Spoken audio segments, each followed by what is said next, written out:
acompañar esta conferencia en honor al doctor Belarmino Rodríguez Arias. La Junta Directiva ha elegido este año a un compañero, a un socio de nuestra sociedad, el profesor y doctor Ángel Chamorro, director del Centro Integral de Ictus del Hospital Clínico de Barcelona. Gracias, Ángel, cuando quieras.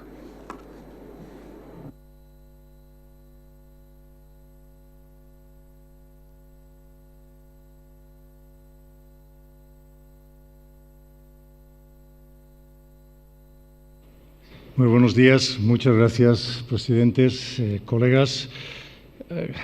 Como socio de la Sociedad Española de Neurología, ya desde, me da un poco vergüenza decirlo, desde 1982, es lógicamente para mí una gran satisfacción poder aceptar estar aquí delante de todos y poder explicar en 20 minutos, encapsular lo que ha sido una trayectoria profesional muy larga, muy enriquecedora, y quiero adelantarme a decir que es posible gracias a la ayuda de un enorme grupo de entusiastas, colaboradores y amigos que me han permitido poder meterme en terrenos para los cuales quizá el currículum del neurólogo no estaba originalmente diseñado, y va uno aprendiendo a medida que van pasando sus experiencias profesionales.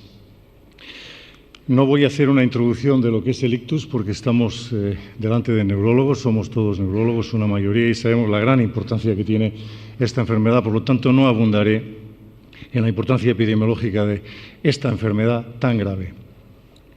Sí quiero poner en ambiente dónde nos hemos estado encontrando todos estos años para trabajar en la investigación de nuevos tratamientos en la neuroprotección de los pacientes con ictus. Y como pueden ver en esta diapositiva, editoriales como los que una revista tan prestigiosa como The Lancet publicaba en el 2006, desde luego no era el trampolín mejor que insuflara energía en la investigación. Lógicamente, este tipo de editoriales aleja a la industria farmacéutica, aleja a los ya limitados recursos públicos dedicados a la investigación en estas enfermedades, aleja la motivación de los investigadores que se van a campos más profitosos como por ejemplo la migraña, y el resultado final es que se produce un parón del progreso científico y el desabastecimiento de nuestros pacientes. Sin embargo, las cosas han cambiado de forma radical muy recientemente, tras unos intentos fallidos por unos diseños probablemente incorrectos. Como digo, han cambiado de forma radical con la irrupción, sin ningún tipo de fisuras, de la importancia de la trombectomía mecánica en los pacientes con un infarto cerebral. Estudios, algunos de ellos realizados en los hospitales de Barcelona, estudios que han salido totalmente reforzados con diseños mucho más modernos en diversos países europeos y en Estados Unidos fundamentalmente, han dejado muy claro que la trombectomía mecánica es el mejor tratamiento neuroprotector posible hoy. Pero no caigamos en la autocomplacencia. Eso es cierto, estamos todos muy contentos, muy excitados, tenemos unos retos extraordinarios para hacer llegar este tratamiento a todos los pacientes que lo necesiten. Esto es un reto organizativo extraordinario, pero tenemos que estar pensando ya en mañana también.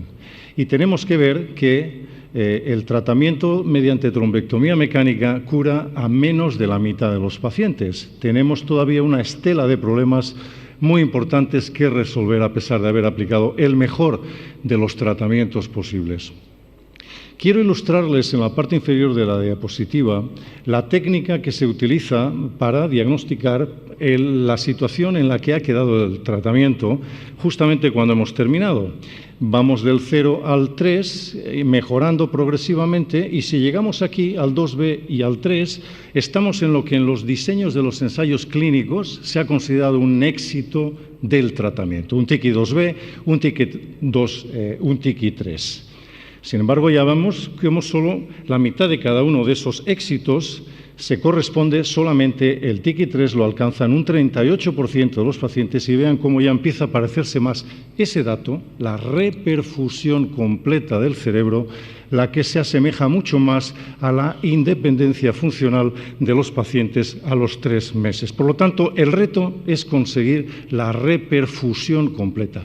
No tenemos ninguna duda de que nuestros colegas endovasculares son capaces de tunelizar cualquier arteria y abren lo que les pongamos por delante, pero hay que llegar a la perfusión del cerebro y no solo a la recanalización. Esta diapositiva ilustra nuestra experiencia personal recientemente hecha pública, en la que ven, me dirijo a contestar una sola pregunta. ¿Qué importante es dentro del éxito que ese éxito sea parcial o el éxito sea completo? Es decir, ¿qué diferencia clínica tiene que un paciente alcance al final del tratamiento éxito en recanalización pero incompleta reperfusión o que la reperfusión sea completa? Pues aquí lo tienen. Se duplican las posibilidades de que el paciente haga una transición hacia una situación funcional mejor y los estudios de imagen multimodal nos indican que la diferencia entre esta reperfusión incompleta o completa se traduce en un crecimiento significativamente menor del infarto en las pruebas con resonancia multimodal. Por lo tanto, un objetivo prioritario si queremos avanzar en la neuroprotección es que entendamos qué es la perfusión del cerebro. Quiero ayudarles a resumir estos conceptos, muchos de ellos muy complejos, con esta preciosa fotografía, esta microfotografía electrónica de barrido del doctor Sauquillo de Barcelona, que hace ya muchos años hacía cosas tan bonitas en el cadáver de los cerebros humanos, en las que pueden ver ustedes en la parte superior las arterias piales, que es donde se manejan los tratamientos endovasculares. Por aquí estamos manipulando, por las arterias piales que cubren la superficie del cerebro, pero vean cómo de las arterias piales nacen las arterias intracorticales. Estas arterias intracorticales van a dar lugar a las arteriolas y estas arteriolas van a dar lugar a distintos planos capilares superficiales, medios y profundos, que es, si me permiten la expresión un poco casual, donde se está realmente vendiendo el pescado. El tejido nervioso es aquí donde se va a alimentar con la sangre que va a llegar, lógicamente, desde las arterias piales. Hemos hecho un gran progreso en identificar los mecanismos íntimos que regulan estos procesos y quiero señalarles a un importante protagonista de por qué las cosas no terminan de funcionar bien. Y estos son los pericitos. Los pericitos son unas células contráctiles, bombas de mitocondrias, llenas de mitocondrias, responsables de la regulación del flujo cerebral a la demanda metabólica del tejido cerebral. Pues bien, trabajos del grupo de Dalkara en Ankara, curiosamente, paradójicamente uno se lo esperaría, este progreso hecho en Harvard o en Cambridge, pues está hecho en Ankara, un trabajo trascendental que nos cuenta cómo, en técnicas de inmunohistoquímica, que cuando se produce una isquemia cerebral y abrimos la arteria, recanalizamos la arteria, por lo tanto ya está recanalizado el paso. A pesar de ello, ya se han cerrado los pericitos y estamos viendo aquí, en estudios que no entraré por motivos de tiempo a detallar, técnicas de colocalización nos están diciendo que el responsable del cierre del pericito es una molécula que se llama peroxinitrito, al que ahora le vamos a seguir un poquito la pista. Estos mismos autores muestran cómo la administración de inhibidores de distintos procesos que acaban en la limitación de la producción del peroxinitrito son capaces de volver a perfundir el tejido cerebral.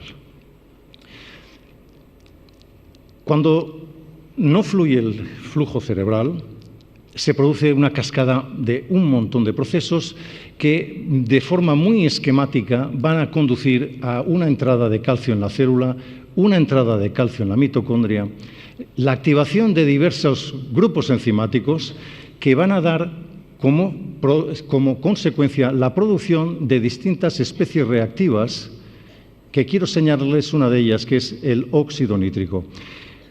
peroxinitrito, producido por la unión del óxido nítrico con el superóxido. Ambos productos son imprescindibles para la fisiología del cerebro. La señalización cerebral vive a expensas del óxido nítrico y del superóxido. El problema lo tenemos cuando ambas moléculas se producen en la vecindad anatómica, porque son muy promiscuas, se unen en matrimonio y nos producen esta molécula que activa toda la cadena inflamatoria, la respuesta innata de la inflamación, y ya tenemos la necrosis y la apoptosis montada en el cerebro.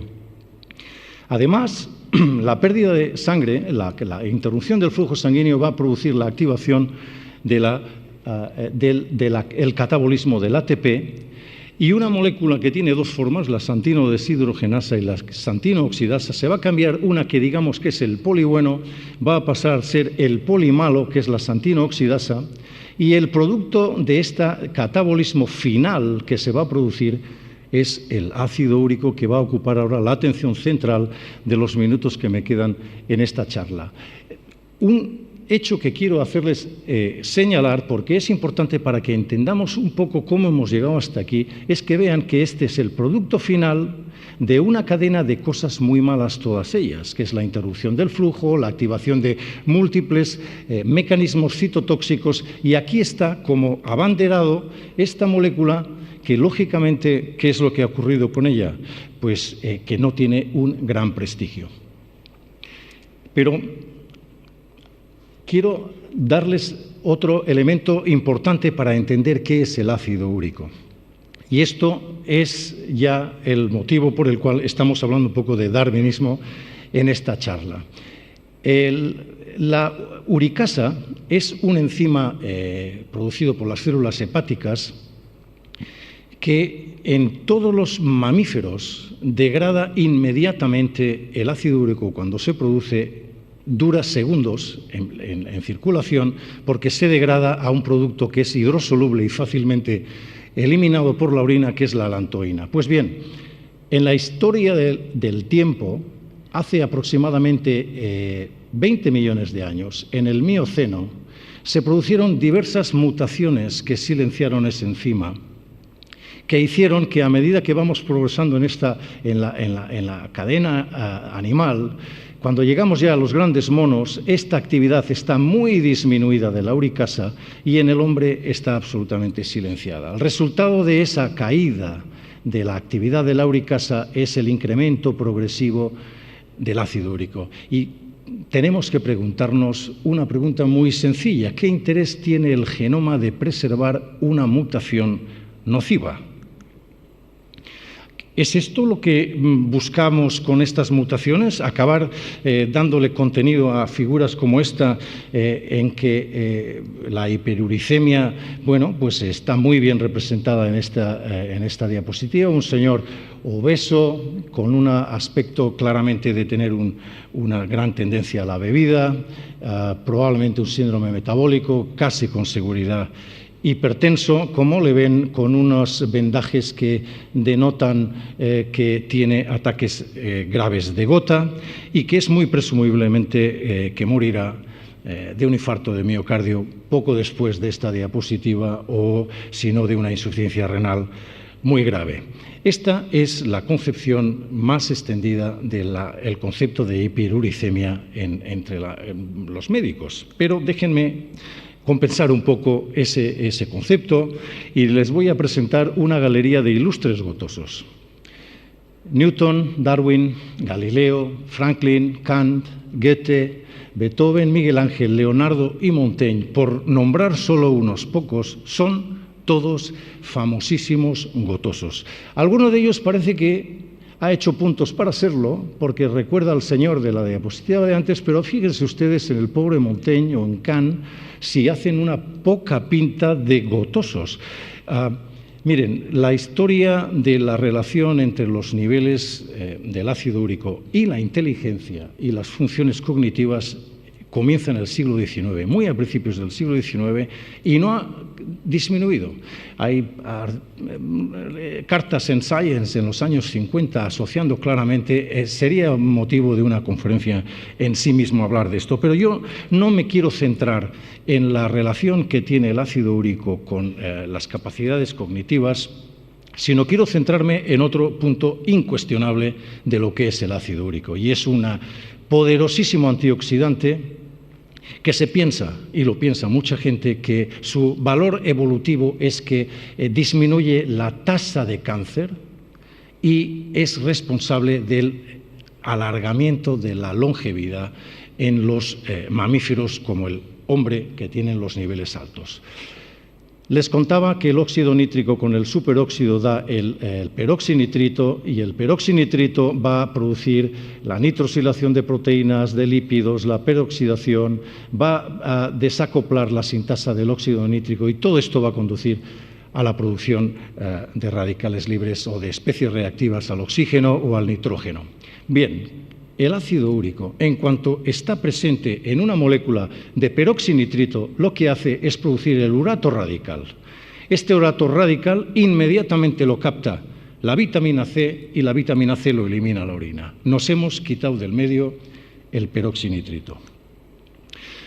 El cerebro es un terreno abonado para el estrés oxidativo, porque es un órgano con gran contenido de hierro, con lípidos poliinsaturados y con una carga endógena de antioxidantes muy baja comparativamente con otros órganos del cuerpo humano. No nos tiene, por tanto, que sorprender que el peroxinitrito sea una molécula eje en una serie importantísima de enfermedades del sistema nervioso, como son la esclerosis múltiple, la enfermedad de Parkinson, la enfermedad de Alzheimer o la esclerosis lateral amiotrófica. En todas estas enfermedades, el peroxinitrito está jugando un papel esencial, ya sea en las placas, ya sea en la sustancia negra, ya sea en las cestas neurofibrilares o en los astrocitos cercanos a las placas de amiloide, o sea ya en la motoneurona.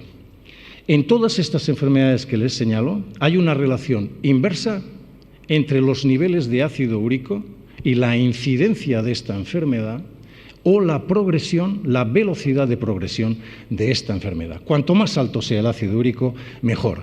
En estos momentos hay ensayos en fase 3 en enfermedad de Parkinson, dando a los pacientes inosina, un precursor oral, la cadena anterior a la producción del ácido úrico, en que durante 2 años los pacientes están subiendo 3 miligramos por decilitro los niveles de ácido úrico sin ningún efecto tóxico, y con indicios muy prometedores de enlentecimiento de la enfermedad incipiente.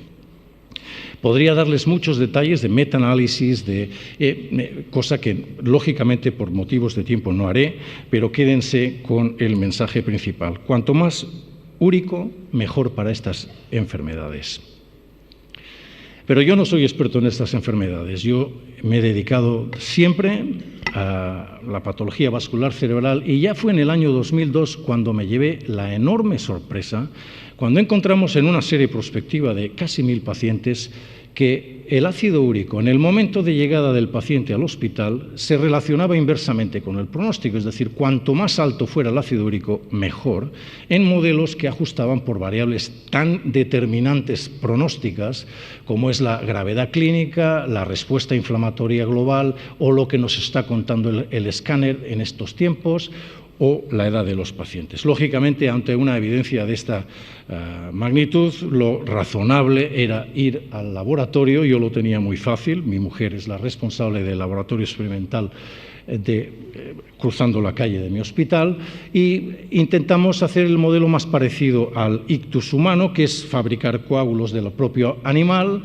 inyectárselo y tratarle, pues como tratamos a los pacientes que entran en ventana, con RTPA, y aquí introdujimos el ácido úrico o la combinación, y pueden comprobar cómo el RTPA, efectivamente, el tamaño de la lesión es significativamente menor.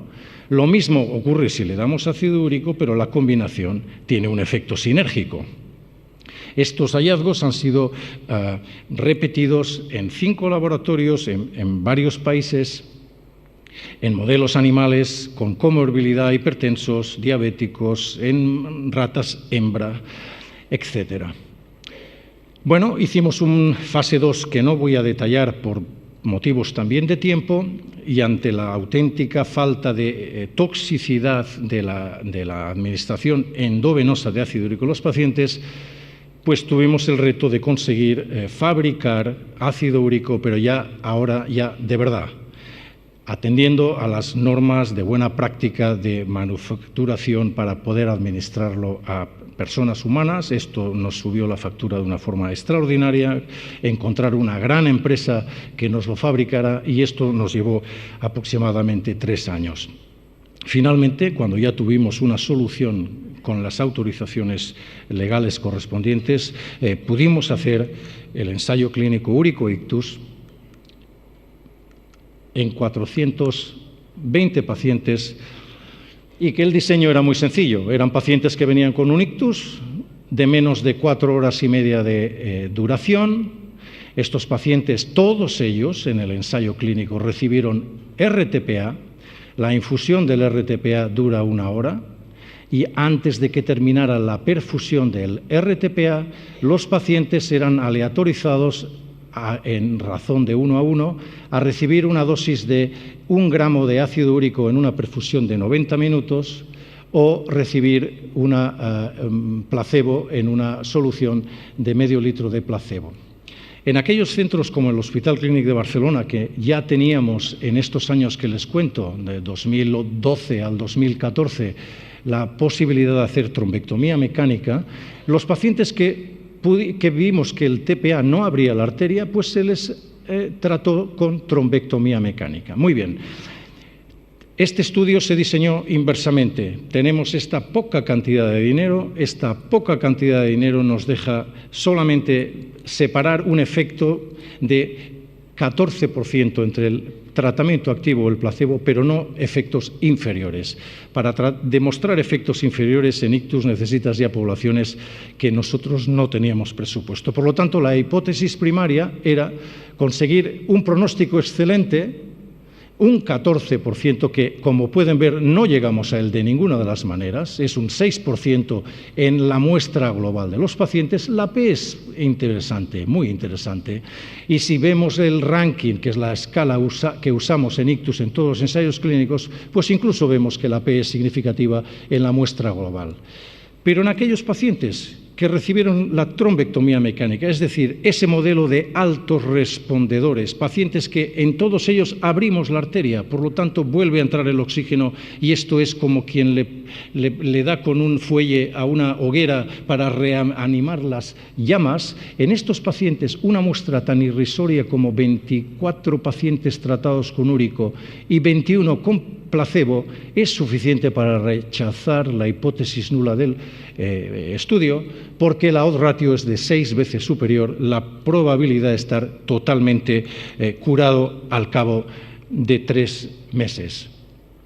Acabo con esta diapositiva, que quiero de alguna forma ver en conjunto lo que supone, y esto está fundamentalmente dirigido ahora a los más jóvenes, que se quieran embarcar en un proyecto de identificar un nuevo tratamiento en una enfermedad neurológica.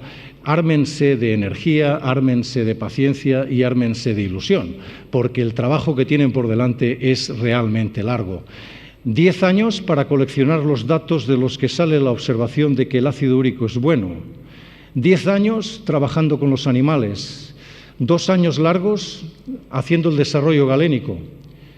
Y 10 años para llegar a un fase 2B realmente fantástico, que no hemos terminado. Nos queda el estudio pivotal, a la espera de dineros que se esperan como el agua de mayo, y poder finalmente llegar al registro y al mercado. Esperemos que esto sea lo más cercano posible al año 2020.